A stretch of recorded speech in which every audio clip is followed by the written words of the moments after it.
Welcome back, student. We continued our discussion on striving for equality, chapter 2nd, civics. And this one is the last video of this chapter. In previous video, we discussed about tribals and their life cycle, their habitat. Today, we discuss about striving for equality.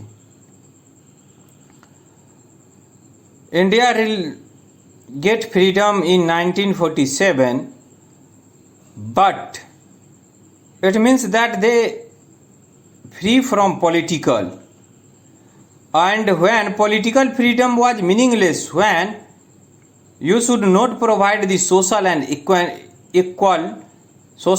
economic equality, सामाजिक आर्थिक समानता अगर नहीं रहे समाज में तो स्वतंत्रता का उतना ज़्यादा महत्व नहीं होता है। B.R. अम्बेडकर भी इस बात से सहमत थे और उन्होंने काफ़ी स्ट्रगल किया कि लोगों को सामाजिक आर्थिक समानता समाज में हम लाने का कोशिश करें।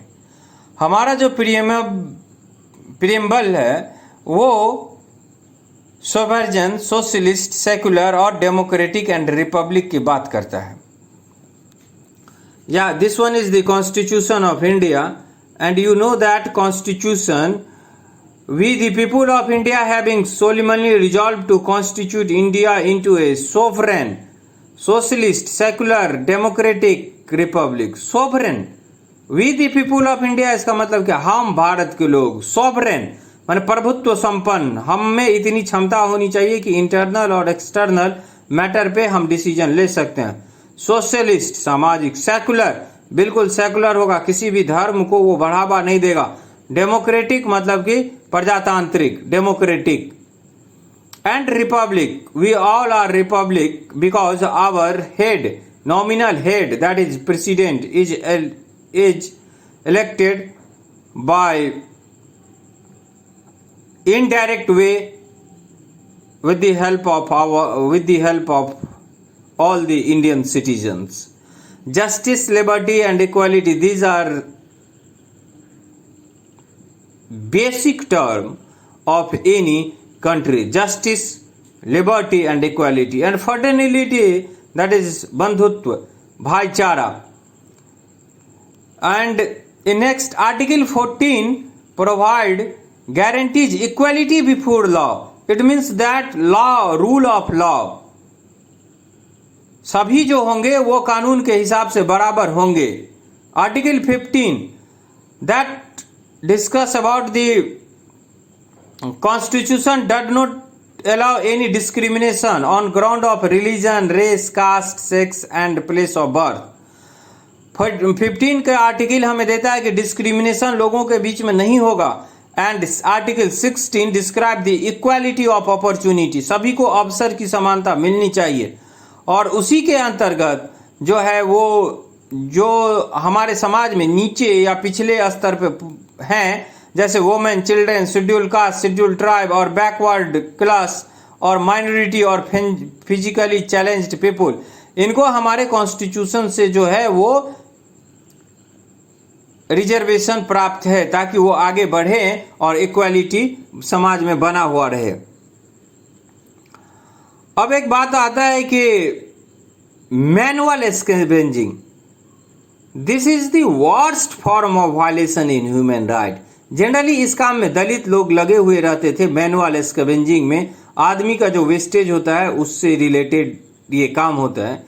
1993 में इंडियन पार्लियामेंट जो है वो एक लॉ बनाया क्योंकि उस समय इंटरनेशनल प्रेशर उन पे ज्यादा था। और the government of India also set up A welfare department, माने लोगों के भलाई से संबंधित वेलफेयर डिपार्टमेंट। इसके तहत क्या होता है कि लिटरेसी रेट, साक्षरता दर जो है वो schedule caste and schedule tribe में थोड़ा बढ़ा और लोग जो है सिविल सर्विस, मेडिसिन मतलब डॉक्टर, इंजीनियर, लॉ, टीचिंग, इस सब में लोग आए और लोगों को इसका फायदा मिला भी। तो डिस्क्रिमिनेशन जो बोलता है वो नहीं होना चाहिए कहीं भी, हमारे कम्युनिटी में, होम में, स्कूल में, वर्क ऑफ पैलेस में, कहीं भी। इसी से रिलेटेड हमारा आर्टिकल 17 है 17, जो बोलता है कि अनटचेबिलिटी इज एबोलिश्ड, मतलब इसका उन्मूलन हो गया है, लेकिन अगर कोई भी इसका प्रैक्टिस करता है तो उसको दंडात्मक कार्रवाई की जाएगी। और इंडिया का जो कॉन्स्टिट्यूशन है वो provide the freedom of speech, right of freedom of religion and religious practice. India के बारे में बोला जाता है कि India is a secular country, किसी भी रिलीजन को वो बढ़ावा नहीं देगा। इसके बाद differences between them and this, then we come to discuss some multiple choice question. In multiple choice question, first question is that caste system in India began to later Vedic age, later Vedic काल से ही भारत में caste system जो है वो काम हुआ। और मैंने बताया था जो मनु जो थे उन्होंने समाज को काम के आधार पे 4 भागों में बांटा था। इसके बाद आता है आपका who among the following was the chairman of constituent assembly.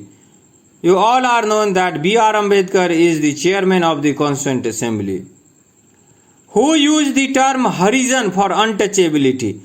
हरिजन, हरि का जन, जो हरि को प्यारा हो, भगवान का प्यारा हो, ये दलित के लिए, अनटचेबल के लिए गांधी जी इस्तेमाल करते थे।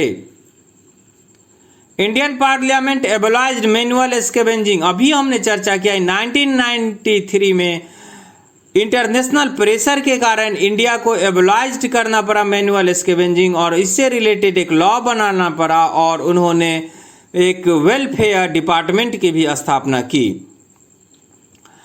कंपेन्ड and fought to promote the interest of Dalit. देखिए B.R. अम्बेडकर खुद भी दलित थे, उन्होंने अनटचेबिलिटी को झेला हुआ था। तो B.R. Ambedkar campaigned and fought to promote the interest of Dalit, Dalit को उठाने के लिए, बराबरी, इक्वालिटी देने के लिए उन्होंने बहुत सारा काम किया।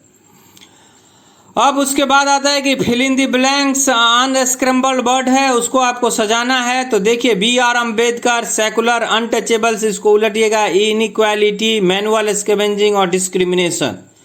देखिए we must remember that there is no place for discrimination और inequality in our society.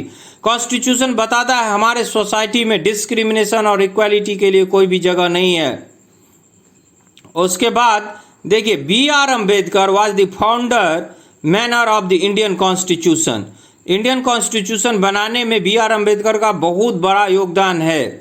And fought to the right of untouchables along with Mahatma Gandhi. इन्होंने अनटचेबल के लिए इसको एक अभिशाप माना और महात्मा गांधी के साथ मिलकर के कई सारे मुहिम चलाए अनटचेबिलिटी को हटाने के लिए और समाज में इसके प्रभाव को कम करने के लिए और इससे जुड़े दंडात्मक नियम बनाने के लिए। India is a secular state, अभी चर्चा किया, which means that people have the right to follow their religion. कोई भी इंडिया के लोग किसी भी रिलीजन को आसानी से स्वीकार कर सकते हैं और उनका प्रचार प्रसार कर सकते हैं। देश या स्टेट उसमें कभी भी बाधा नहीं बनेगा। Manual scavenging is an human practice. Manual scavenging जो है वो ह्यूमैनिटी के लिए एक कलंक है, ये नहीं होना चाहिए। Okay, and in next video we discuss about some remaining questions. Okay, thank you very much.